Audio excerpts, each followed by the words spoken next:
Welcome to the Publishing Performance Show, the podcast that helps self-published authors turn their passion into a profit. Now, I'm your host, Teddy Smith, and if you're serious about building a sustainable business, then you're in the right place.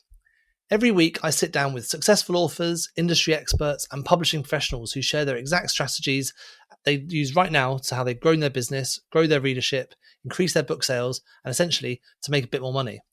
Now, whether you're just starting out or you're looking to scale your existing publishing business, you'll walk away from every episode with actionable insights you can implement immediately. Now, if you're new here, it would really help me out if you could subscribe either on Apple or Spotify or YouTube or wherever you are. Just simply hit the subscribe button. It really helps the show to get more reach, which means we can get better guests for you and we can help you out in more ways. All right, let's dive into this episode. Hi everyone, and welcome to the Publishing Performance Show. Today I'm delighted to be joined by Kevin Anderson, who's the CEO and the founder and the editor-in-chief of Kevin Anderson Associates. Not to be confused with Kevin J. Anderson, who we've already interviewed. Thank you, Kevin, for joining the show.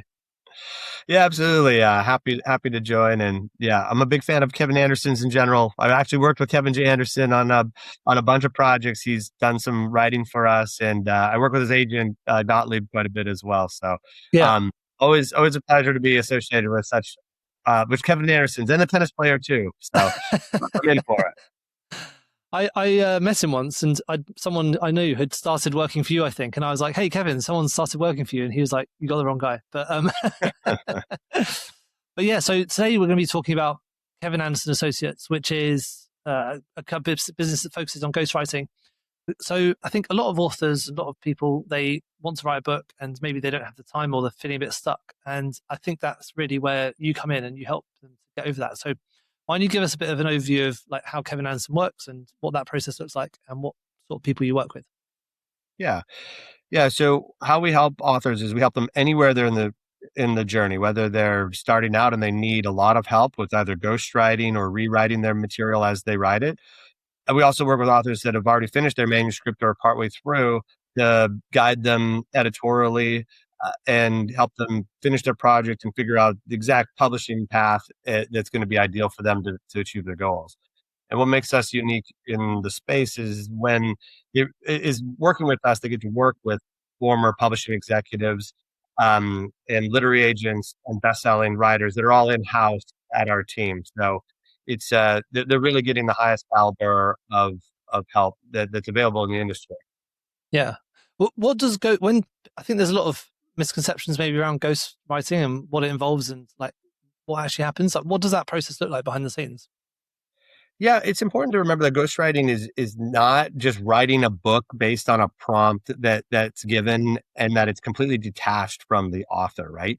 Ghostwriting is a very collaborative process. So it's really about accessing what the writer wants to say and really uncovering their tone and their edge and their style and writing the book that's going to be authentic to them. So it's a very close collaboration.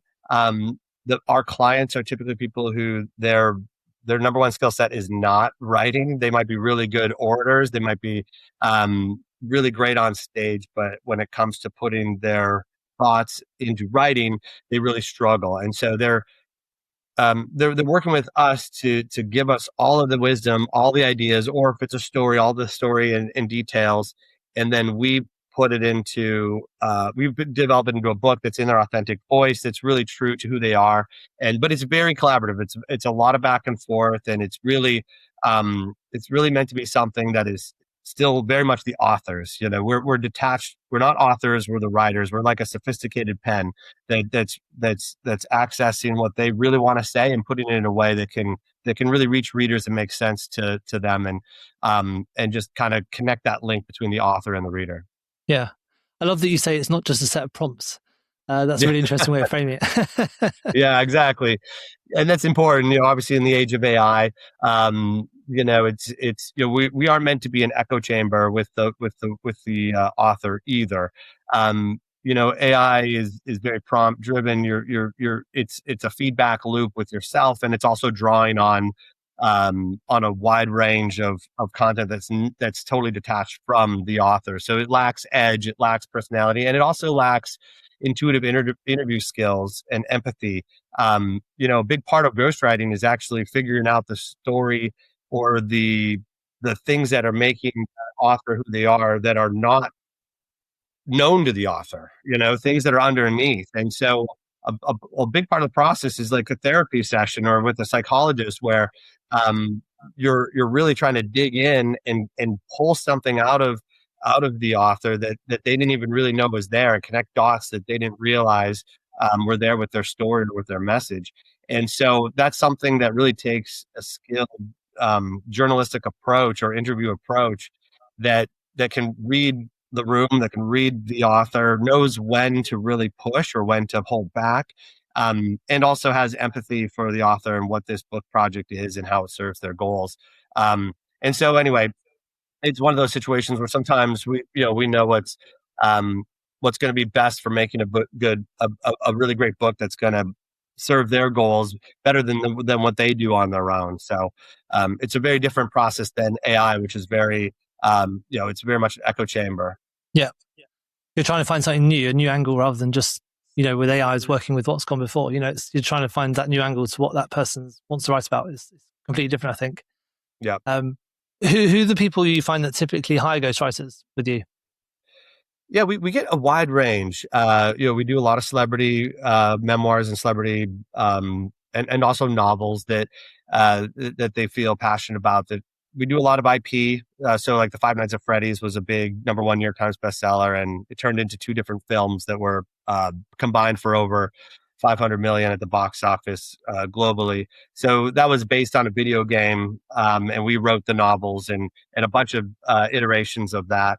So we do get clients that have IP that they want to write books around. We get a lot of business authors, so people that have really made it, that have become a billionaire, or just successful in general in their practice or their profession, and they want to share that wisdom and that guidance with readers. Then we get a lot of memoirs where it's just an incredible story that someone really just wants to get out there for a variety of reasons. Sometimes it's an incredible story that is going to be that's essentially a novel that's really memoirs are obviously very similar to novels in they're character driven and story arc driven.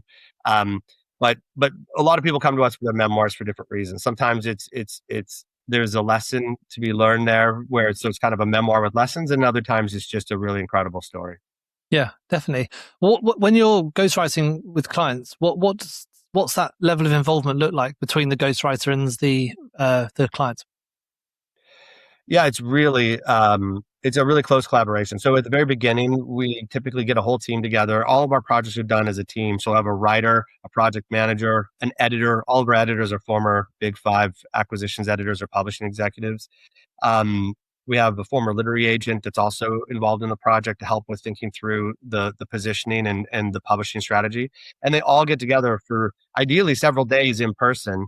They often meet at our office in London or in New York.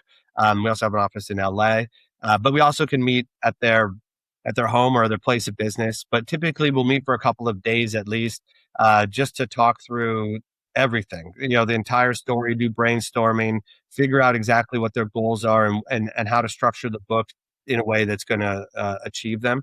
But those first couple of days or weeks, if they want to do it over Zoom, there is a lot of just brainstorming and figuring out what exactly we want to do with the book.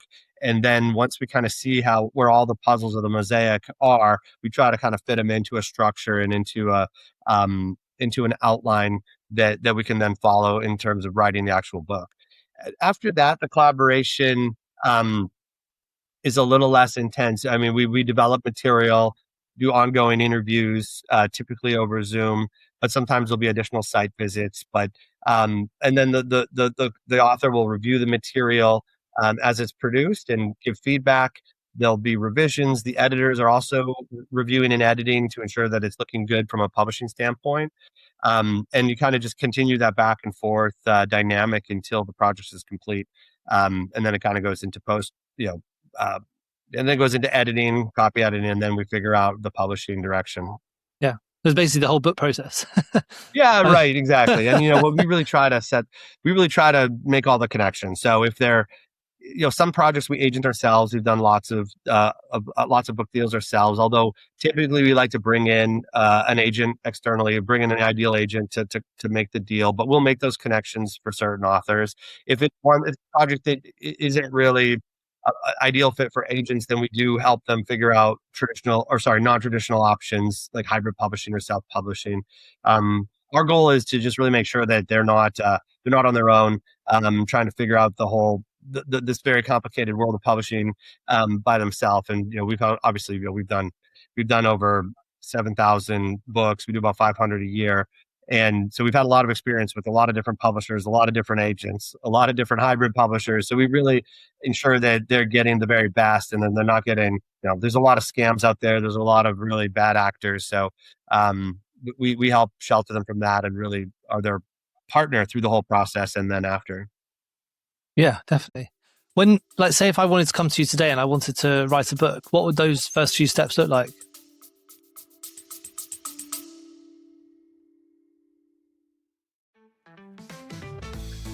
Just a quick shout out to all the romance authors out there. Now, if you're tired of shouting into the void every time you launch a brand new romance book, then let myromancereaders.com do the shouting for you. They have a list of over 18,000 romance readers who love getting books when they're on discounts or on the free promotion. And it goes into their inbox every single day. It's got an amazing open rate, and every promotion gets on average over 600 clicks. That's a lot of new readers for your new series of romance books. So head to myromancereaders.com where you can sign up today.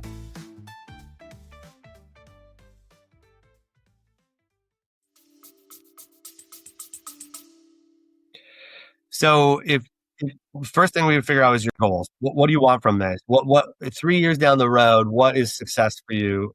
What this book achieved for you? And it's different things for everyone. Sometimes it's a complete ROI where they really need to see, they want their business to grow. They want to have something that when someone looks at their website, they see this book and it's a bestseller. It shows that they're a best-selling author, that shows thought leadership and authority in their space.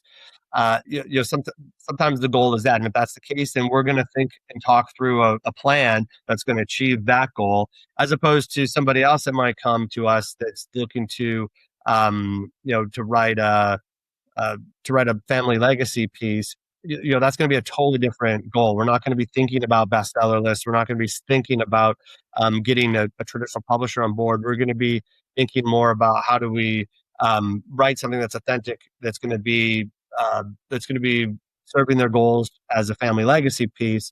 And that's going to be a totally different publisher, totally different path that we're going to lead them down. But that's the first thing is just, what are the goals? What's your why for writing this book? And then we structure a plan and a strategy around that. And then from once we kind of understand what that is and and we know kind of what your timeline is. Everyone has different timelines. Some people, we write books in as little as 3 to 5 months, and that can be even from start until actual publishing can be that quick at times. Usually, it's a longer process, but we're thinking about your timeline as well when we're trying to put together the whole plan. And then once we figure that out and we have an idea of how we can execute the plan, at that point, then we start scheduling, the meetings to really start brainstorming and getting the book out and figuring out what the core themes are and what the position of the book is. Is it very difficult when you're having these meetings and speaking to your clients? Is it very difficult to extract their voice and to make it sound like it is them speaking? Because the best memoirs and books I've written, you can sort of tell that author is speaking. So how does that work? Yeah, I mean, that's critical. Like that's one of the most important parts of the whole process, is making sure that you're capturing the voice and that it really resonates and sounds like them. Is it difficult? Yes, but I mean, that's why you're hiring a really skilled ghostwriter, right? I mean, that's why you don't just hire Uncle Jim to write your memoir just because he had a degree in English. I mean, you have to, a skilled ghostwriter is someone that can really capture a voice and really be a chameleon and really enter inside that author and have the ability to produce their edge and their voice better than they can on their own. I mean, that's really the whole process. So it is difficult, but it's what we do every day. I mean, that is the skill that's one of the number one skills that a ghostwriter needs to have is the ability to adapt and capture the author's voice. Because if you don't have that, if you don't have the edge, if you don't have the authentic author's voice, then the whole project is going to fall apart. It's not going to feel connected to the author. It's not going to make sense to anyone that reads it that knows the author. And it's also just going to be there's going to be dissonance between the voice in that book and everything else that they do after. So it's really important that authentic voice and that the edge that makes that author who they are really comes through in the writing. Yeah, definitely. Did you ever get pushback from your clients around like the way you've used their voice or the way you've written it, or how like do you ever get any conflict there? Oh, sure. Yeah. I mean, and we'll always default to the author, right? I mean, if something's not sounding right, and sometimes it'll be like their exact words, right? Like we'll have put down their exact words on the page, and they'll be like, "That doesn't sound like me." Yeah. But that's fine. It's all good. Like we're all about them being happy with the result. So we'll change and adjust. And and to be fair, sometimes I get this all the time. I'm sure I'll get this when I listen to this podcast back. I'll be like, "Oh, that doesn't sound like me. That's not what I wanted to say." So it's all fair. I mean, it's really trying to get to a point where the author is really happy with what it is and it feels like them and they feel like they can connect with it. But yeah, sure, you can get some pushback. What we do to make sure that we're not getting off the rails early, and I think this is critically important, is we have a stopping point at the first chapter. So after the outline and everything is complete, we understand the general structure. Of course, the outline's written in pencil. I mean, we might change it as we go along. That's fine. But the first step is to write a chapter. It doesn't have to be the first chapter. It just has to be a significant chapter. And we write the chapter and we keep revising it and rewriting it until the author really feels great about it. And it's important to do that instead of imagine just writing half the book or a full draft. And if you didn't understand what the author was looking for with their voice, you might have just done a whole lot of work in the wrong direction. So we really make sure that we know and get sign off on them on that first chapter before we move on to any additional content. You mentioned before, I think you said 3 to 6 months of getting a book written. What's that timeline? What does the timeline look like from sort of having your first meeting to having that final draft ready to go? Yeah, so it can really vary. I mean, we've done some rush projects. I mean, we've done books in as little as 6 weeks, but that's atypical, right? I mean, that's really a rush crash type of a project. Usually you're looking more like 8 months to a year from the time you first meet until you actually have the final product. There's a lot of things to go through. I mean, there's the apart from just the author's schedule. Most of our authors are very busy, and a lot of them have less time than they realize. Just to do simple things like go over the work and give feedback, and life happens. So sometimes those sorts of things can just kind of push the timeline back. However, there's also just a lot of steps involved. Not just writing the draft and getting it right, and then doing rounds of revisions, because it's just normal. I mean, when you're hiring someone else to do the work, you have to expect that there is going to be a great deal of revisions because they're not you, and they're going to it's not necessarily a mistake, but they're going to come up with stuff that's going to get left off of it's going to end up on the cutting room floor. Yeah. So it's important to just go into it knowing that there's going to be a lot of revisions and not to expect anything to be perfect at first delivery. However, apart from the revisions and editing, we also do. I mean, we do a lot of other things too. We do beta testing, so we'll run it by a beta test group that's not related. Very important, not related or knows the author in any way. So it's a completely raw and unbiased review. Sometimes we do cultural accuracy review. So if the project is dealing with a character or experiences that are really far outside of the author's, we'll have someone come through and take a look that is from that background or experience so that they can make sure that it's accurate. We'll also do rounds of just line editing. So, even once you have a book written with a ghostwriter, it's still going to need some refinement, and you're going to need to have someone outside that doesn't know the project, that's completely detached from it, to have a fresh set of eyes go through and review everything from beginning to end. And that line editing process is really important. So there's a bunch of different little steps that are going to happen with a client's book that easily kind of get to that, 8 to 12 months frame. Yeah, interesting. At the beginning, we talked a little bit about the difference between fiction and non-fiction ghostwriting. Like, how does the process differ between the two? Yeah, so I mean the general process is fairly similar, but it's just, what you're looking at is a lot different in terms of so when you're structuring a book for nonfiction, like, and I'm talking about prescriptive nonfiction here, not like a narrative nonfiction. So we're talking about things like business books and that sort of Right, thing. like a business book or something like that, something that's related to their profession. For one, usually there's a lot of content that's already available from the client, whether it's their company handbook or their blog posts or articles or things that they've already done related to their work, that we can access and draw from to start framing the book already. Also, the goals are usually much clearer defined. It's a lot easier to write a business book because you know who your audience is. So we know exactly who and why we're writing the book, and so we're really thinking about what when we're thinking about the table of contents, we're thinking about the chapter headings, when we're thinking about the thesis of the book, when we're thinking about the um, what need does this book solve? That can be all really narrowly defined, and we can target it right to the author that we're looking to reach.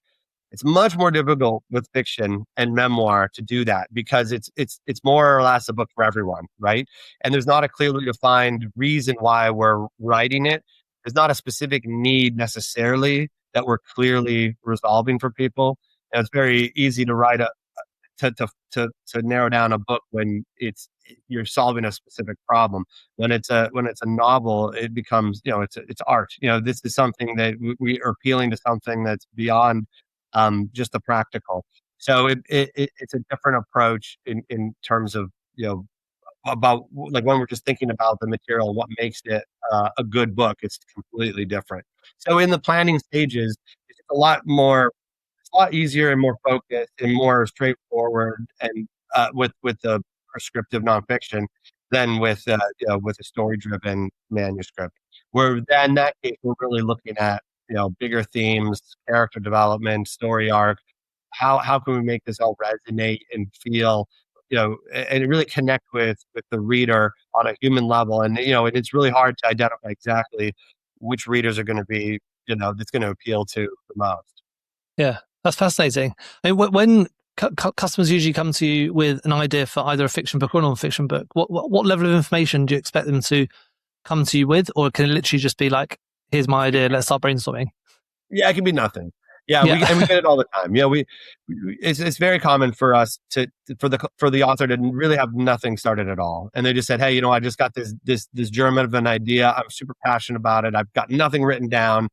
I just want to start talking and get it out. And it's just, I know I want to get it out. So, uh, you know, or everyone's told them, you have an amazing story. You should write a book. I would love to hear all these stories. I'd love to have this all in a book that that I could read. I think everyone's going to love it." And they hear this over and over again, and they just, they don't have anything written down. They're not really sure which stories are going to be the most impactful. Also, with most people with memoir, they have so many stories, and that we've really got to kind of figure out, what are the best ones to kind of string together into this narrative, because we can't write a 2,000 page book, right? That's not gonna work. It's not gonna be marketable. I mean, we could write it, but it's not gonna be marketable, and no one's gonna want to read it.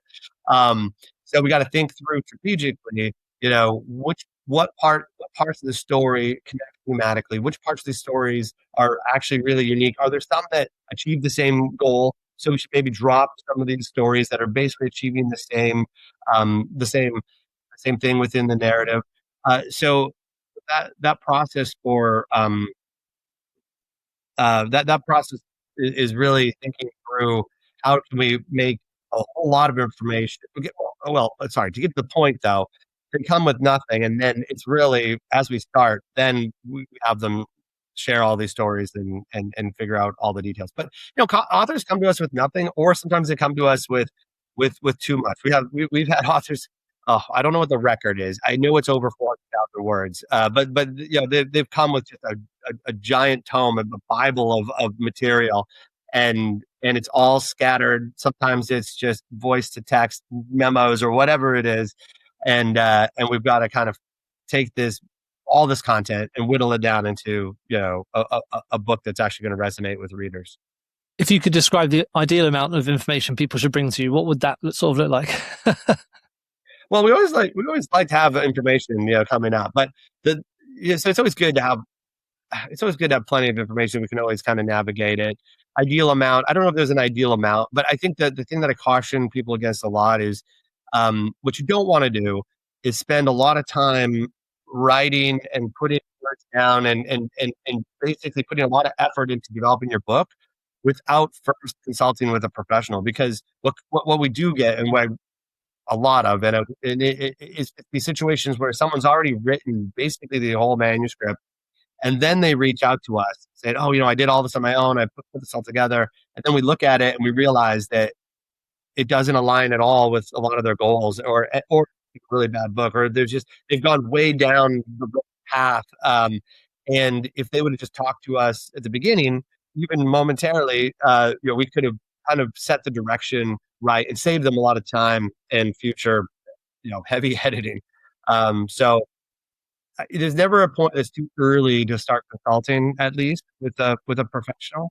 And then you can always kind of go off on your own, but at least you're going to know. You're going to have some kind of direction to go in and have some good ideas of what to do, so that you're not spending a lot of time in the wrong direction. Yeah. Is there anything that people or your clients should not expect a ghostwriter to do? Maybe there's like expectation setting type thing. Yeah. Well, I mean, there's all the moral stuff, right? Like they should not expect them to lie for them, perjure themselves, or the author, I should say.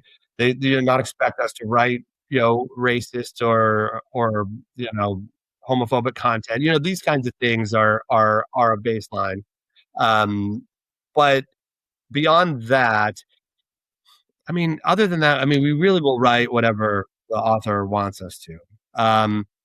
As long, and where it gets tough is when an author really wants it to be one way, when their goals are misaligned with what they want to do. So, for instance, they want to have a publishable book that's going to appeal to agents and get a traditional publishing deal, but then they don't want to actually write a book like that. They want to write their own version that's not going to be appealing to a publisher, or that's been done a million times, or isn't as unique or original as they think. And that's where it gets kind of tricky, because we want to serve their goal of what they want with the book, but at the same time, they have to understand that sometimes you're going to have to what they call it, let go of your darlings. And you're going to have to kill some of your darlings if you really want to achieve your goal. So, ultimately, though, we will do whatever the client wants. If they want to write a terrible book that's not going to sell and that's going to just be their own pet project, like, we will do that for them. But we're going to let them know we're going to make sure their eyes are open to it and say, just so you know, this is probably, we'll say it in a nice way, but it might not appeal to traditional publishers or an agent. We're happy to do it, but just want to flag, that you might want to go a different direction if you want to optimize your chances for success in traditional publishing.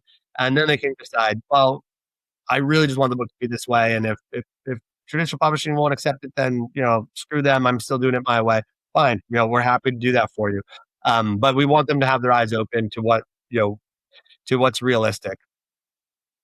We've talked a lot about sort of different types of ghostwriting. Like, is there anyone who'd say ghostwriting is not a great fit for?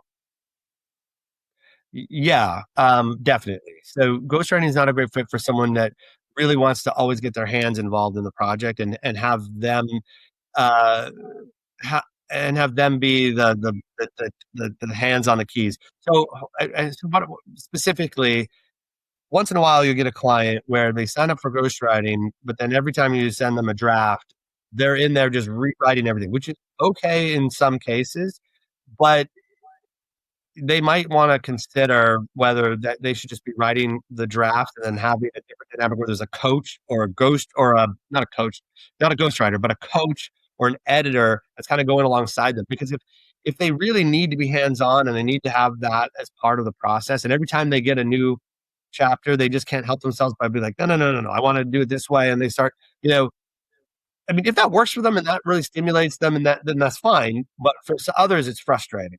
And so in those cases, you'd be better off just having a book coach or an editor that where you're putting down the drafts and then they're giving you reflective feedback and structural feedback and maybe making some edits to help you sharpen it. Um, that's, and we've seen that too. And, sometimes you don't know, right? Like sometimes you start out with a book coaching project and you realize, you know what, I really need to be the one writing this. Or sorry, you start with a ghostwriting project and you realize, I really need to be the one that's writing this myself. And then so we will flip it. We'll say, okay, no problem. Let's just change the working dynamic here. The goal is to just get this book done and have it be something that you're proud of and that you really resonate with. So we'll flip the dynamic and we'll have them write the drafts, and then the editor or the ghostwriter will become more of a coach and more of an editor instead of actually writing the drafts from scratch. And the reverse can be true too. And that happens a lot where someone says, I just want a book coach. I can do it all myself. And then 6-8 months down the road, they've basically produced nothing and they're getting frustrated with their progress. And they just say, you know what, I'm throwing in the towel. I just want the ghostwriter to develop this, and I'll just become, the editor and interact collaboratively that way. So it's, we can always adapt, but yeah, if you really need to be hands-on, you should consider a book coach or an editor instead of ghostwriting, probably. All right. That's really good advice. I hadn't really considered like that a book coach is kind of doing a similar work to a ghostwriter, but kind of different levels of involvement. I hadn't really considered that framing before. So that's a really interesting way of putting it. When it comes to like the cost of getting a book ghostwritten and, who really you're sort of targeting, how much does it cost to get a book ghostwritten? And I'm guessing it depends on lots of factors, but what sort of things are we looking at? Yeah, there are a lot of factors. And it ranges to what, you get what you pay for, right? And so, you can find, you can go on to Readsy or go out, find people at, your local community college or something to write books for fairly cheap. But typically they're not going to have much in terms of credibility. They're not going to have, anytime you're hiring a writer, at least my advice is always make sure that they've actually written books, and ideally ones that have not only been published. They don't necessarily need to be traditionally published, because that is a pretty high bar and it's also not the bar that everybody has for their book. They might not really care about getting their book traditionally published. So why, so you don't necessarily need to have an author or a ghostwriter, I should say, that's been traditionally published, because that's going to put your price up quite a bit. But you should be hiring somebody that you can see credits. Like there are actual credits of projects they've done, authors they've worked at, that you can verify, and that you can see the work and see the quality of it. And of course, if it has been traditionally published or if it's hit bestseller lists, then this is a real marker of a ghostwriter that knows what they're doing and can, and can work with you, and get the job done. You'll hear a ton of horror stories of people hiring writers, paying up front, and then they disappear, or they're not keeping on time with the progress milestones. Or they're just delivering really shoddy content or AI developed slop. And so that's, but you're talking about price. So usually a minimum ghostwriting fee for a ghostwriter that knows what they're doing is going to be around $20,000 or so. And then it goes up from there very quickly. We don't offer any services that low. I'm just telling you that, like, if you're looking for just somebody that can probably do the job and won't screw you on the deal, you can find them out there. But usually somebody who has any kind of experience is going to be in that price range. Our services are usually starting at 50,000, and then it goes up from there. And then we've had projects that are $500,000 and more.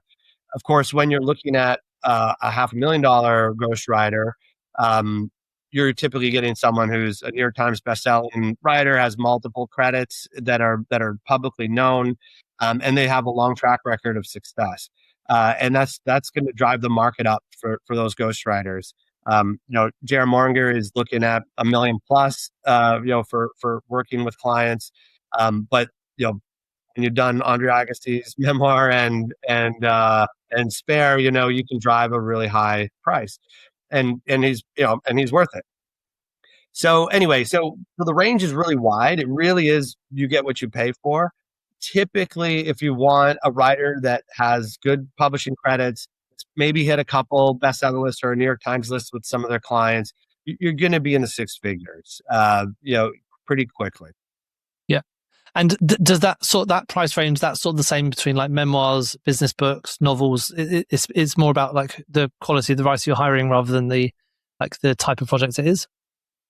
Yeah, I mean, there's some variation. I mean, like for instance, like a 40,000 word straightforward business book. Sometimes that could be dramatically less for an equally qualified writer than a 150,000 word novel, right? That's going to require, not only is it longer, but it's a lot less straightforward to write a novel than a business book if it's all been put together. So it's all based on like what is it that we're working with here.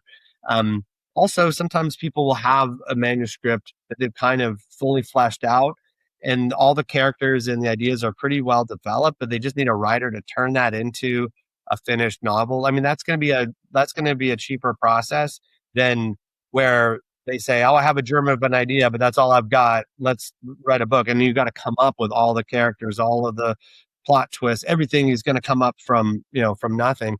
That's going to be a lot more because the interview time is going to be extensively more for that project than something that's already fully fleshed out and put together, even if it does require original writing to do so. So, like for instance, I've got a book right here. So, this book here, I'll give you two examples. This book is from the Office, the show The Office. There's one in the UK, one in the US. Steve Carell is the star of one in the US. This was a New York Times bestseller that we worked with them on. They came with a ton of material. It was an oral history of The Office. So it was based on a lot of these podcasts that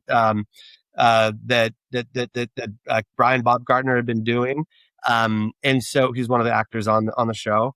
And so they had a ton of content, and we just kind of had to put it together and write it into a cohesive narrative.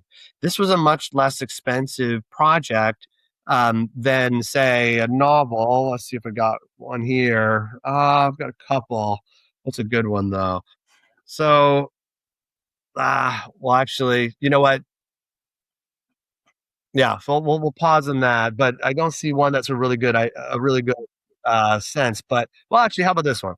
So here's a memoir, a great fit. It's from this longtime CEO of Calvin Klein, the clothing company. This is one that we worked on really extensively. This was a lot more expensive because it was a memoir. He had nothing written, nothing developed. We went down to Florida, did extensive interviews with him, and it was a very long process to get all of the content developed and out there.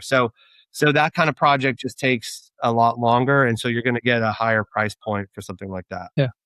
So if you could describe your ideal clients, the sort of people you'd be looking to work with, what would they look like? They're passionate about their book. They know why they want to write a book. They understand the value of a professional and to trust the professional to do a really great job and to know what they're doing. And to be collaborative. Someone that's, we can work very hands off. We've had projects where they just give us the idea and go, and then we come back with it. But that's not ideal. Usually we want someone that can really work with us and have that book really resonate with them and be their own voice. And so that's the ideal client. Yeah, perfect. So yeah, this has been an absolutely fascinating interview. I've never really, I don't think I knew anywhere near as much about ghostwriting as I do now. It's such a much more involved process than I sort of considered, because a lot of the people I work with, they're self-published, and so they're kind of doing their own thing. So it's so interesting to see that whole other side to it, really going in deep with the client and seeing how that works. What are the most interesting or surprising projects you've worked on? Well, that I'm allowed to talk about. You're allowed to talk about, yeah. Yeah, there's a lot that I'm not allowed to talk about. Let me see. Let's see one. Here's an interesting one. I'm not sure if you guys have seen this guy, Oz Perlman. He's there you go. We can see it. This was a New York Times bestseller. It's been on the list for a bunch of weeks and months, on multiple lists on the New York Times. Oz Perlman is a magician, and he is also an endurance athlete. But this is one of the most interesting projects that we worked with. It was very much a collaboration. I wouldn't necessarily call it a ghostwriting project, but and he's an ideal client. Super involved. We would talk to him regularly. He would record himself as he was jogging. He would jog. He jogs for he does like double marathons in a single day kind of a thing. And he'll just, as he's jogging, he'll just talk out all of his ideas on his book. But what made it so interesting is he's a magician, right? Well, he's a mentalist, so he's basically a mind reader, but it's all a trick. It's not, he doesn't really, he doesn't try to tell you that he's actually literally reading your mind like a fortune teller or something like that. But he can make it seem like it because of what he's able to do. The book is about how how to read a room, how to make sure you're presenting, how to figure out the best way to put yourself in an advantage situation, where you can essentially kind of read people's minds, but also be aware of what you're giving off and kind of hack into your own brain to help you to achieve things, whether it's in business or in life. But anyway, what made it so fun and surprising is that when we pitched it to publishers, we went to Penguin and Random House we went to Viking at Random House. We went to Harper and did a bunch of meetings. And at the publishing meetings, the whole meeting was his act basically. And he would come in and he would be this total group of strangers.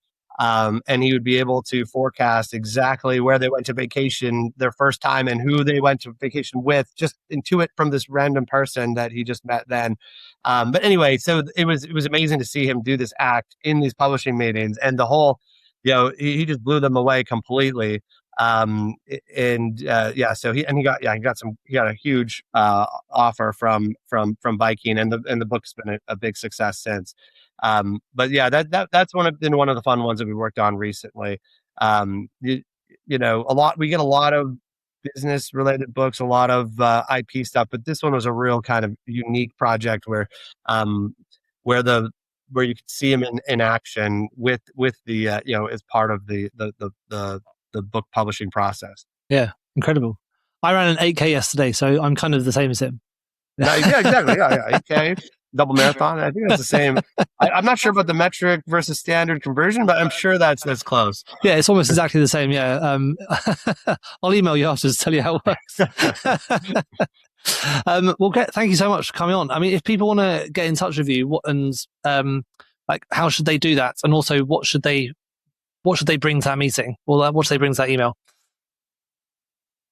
Yeah, I think just honesty about where they're at and what they want. And we'll help them figure out what the best path for them. And if it's not with us, we'll guide them to where, the best solution might be. Because we're not for everybody. We're more of a white glove, high end service, but we're always happy to talk with anybody and just help them get on the right path and figure out what's going to be best for them and their publishing needs. But yeah, you don't have to bring anything to the call. Just a curiosity, and we can talk through all the different ideas and options and get you on the right path. Great. And if people want to get in touch, where's the best place to do that? You can go to our website. It's kawriting.com. So kawriting.com. And you can, there's an easy way to contact us there. We're very phone friendly. You're not going to get put into an AI bot or call and not be able to reach somebody. Someone that knows what they're doing will pick up and be able to talk you through everything and get you on the right path. Brilliant. Thanks so much for coming on. It's been great to chat, and we'll speak again soon. All right. Thank you. Appreciate it. Thank you so much for tuning into the Publishing Performance Show. I really hope you found today's episode inspiring. I absolutely love chatting to authors, writers, and people in the publishing world. Now, just before we wrap up, I want to tell you about our Publishing Performance Starter Packs. These are curated episodes and collections organised by topic that makes it super easy to find the exact content you're looking for. So whether you're wanting to deep dive into marketing strategies, explore productivity techniques, or focus on any specific area of publishing, we've organised our episodes into targeted playlists just for you. And you can find these all at teddyagsmith.com. And also, whilst you're here, let me tell you about Publishing Performance. It's the #1 platform for authors who want to increase Amazon book sales but aren't really sure where to start. Now, this show is all about helping you to sell more books, and if you're looking to boost your publishing game and to maximise your book's potential on Amazon, then Publishing Performance is designed to help authors just like you to grow your readership and to reach a much wider audience. Now, I know that Amazon ads can be slightly complicated, which is why Publishing Performance is like having a personalised ad account manager to create your ad campaigns for you, to choose your best keywords and to make adjustments in real time and to optimise them over time to save you money and to make more sales. Now, if you're investing in ads, you really want to make sure your investment is being used effectively. And Publishing Performance does just that. It aims to make your budget go further, improve your organic rank, and target keywords more effectively. You can get started with Amazon ads for free for 30 days at publishingperformance.com, and there's a link in the show notes to get that free 30 days trial.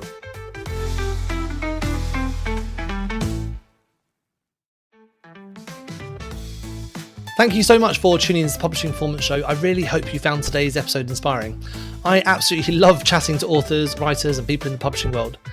Now, just before we wrap up, I want to tell you about our Publishing Performance Starter Packs. These are curated episodes and collections organised by topic that makes it super easy to find the exact content you're looking for. So whether you're wanting to deep dive into marketing strategies, explore productivity techniques, or focus on any specific area of publishing, we've organised our episodes into targeted playlists just for you. And you can find these all at teddyagsmith.com. And also, whilst you're here, let me tell you about Publishing Performance. It's the number one platform for authors who want to increase Amazon book sales but aren't really sure where to start. Now, this show is all about helping you to sell more books, and if you're looking to boost your publishing game and to maximise your book's potential on Amazon, then Publishing Performance is designed to help authors just like you to grow your readership and to reach a much wider audience. Now, I know that Amazon ads can be slightly complicated, which is why Publishing Performance is like having a personalised ad account manager to create your ad campaigns for you, to choose your best keywords and to make adjustments in real time and to optimise them over time to save you money and to make more sales. Now, if you're investing in ads, you really want to make sure your investment is being used effectively, and Publishing Performance does just that. It aims to make your budget go further, improve your organic rank, and target keywords more effectively. You can get started with Amazon ads for free for 30 days at publishingperformance.com, and there's a link in the show notes to get that free 30 days trial.